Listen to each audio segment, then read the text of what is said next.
بسم اللہ الرحمن الرحیم۔ اس کے بعد ان لوگوں سے نا امید ہو کر حضور اکرم صلی اللہ علیہ وسلم نے اور لوگوں سے بات کرنے کا ارادہ فرمایا کہ آپ تو ہمت و استقلال کے پہاڑ تھے، مگر کسی نے بھی قبول نہ کیا، بلکہ بجائے قبول کرنے کے حضور صلی اللہ علیہ وسلم سے کہا کہ ہمارے شہر سے فوراً چلے جاؤ اور جہاں تمہاری چاہت کی جگہ ہو وہاں چلے جاؤ۔ حضور اکرم صلی اللہ علیہ وسلم جب ان سے بالکل مایوس ہو کر واپس ہونے لگے تو ان لوگوں نے شہر کے لڑکوں کو پیچھے لگا دیا کہ آپ کا مذاق اڑائے، تالیاں پیٹے، پتھر مارے، حتیٰ کہ آپ کے دونوں جوتے خون کے جاری ہونے سے رنگین ہو گئے۔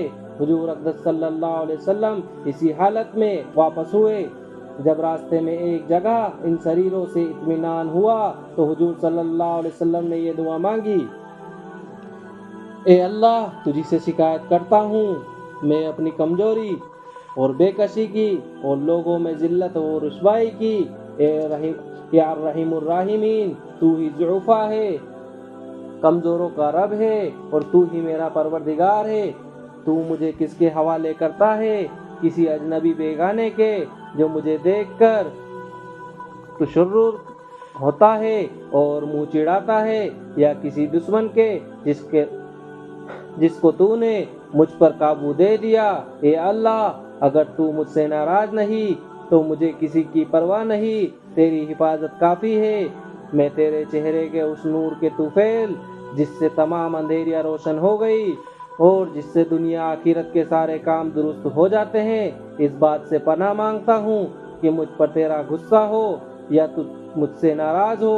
تیری ناراضگی کا اس وقت تک دور کرنا ضروری ہے جب تک تو راضی نہ ہو۔ نہ تیرے سوا کوئی طاقت ہے، نہ کوئی قوت ہے۔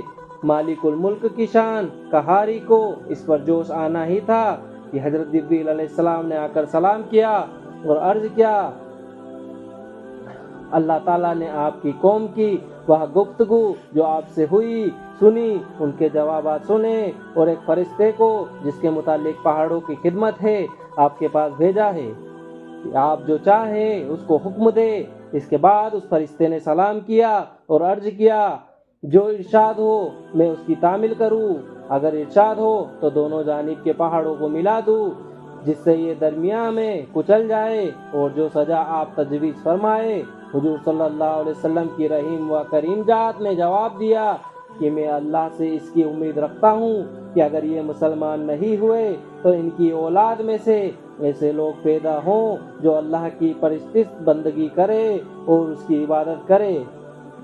یہ اخلاق اس کریم ذات کے جس کے ہم لوگ نام لیوا ہیں کہ ہم ذرا سی تکلیف سے، کسی کی معمولی سی گالی دینے سے ایسے بھڑک جاتے ہیں کہ پھر عمر بھر اس کا بدلہ نہیں اترتا، ظلم پر ظلم اس پر کرتے رہتے ہیں، دعویٰ کرتے ہیں اپنے محمدی ہونے کا، نبی کے پیرو بننے کا۔ نبی کریم صلی اللہ علیہ وسلم اتنی سخت تکلیف اور مشقت اٹھانے کے باوجود نہ بددعا فرماتے ہیں نہ ہی کوئی بدلہ لیتے ہیں۔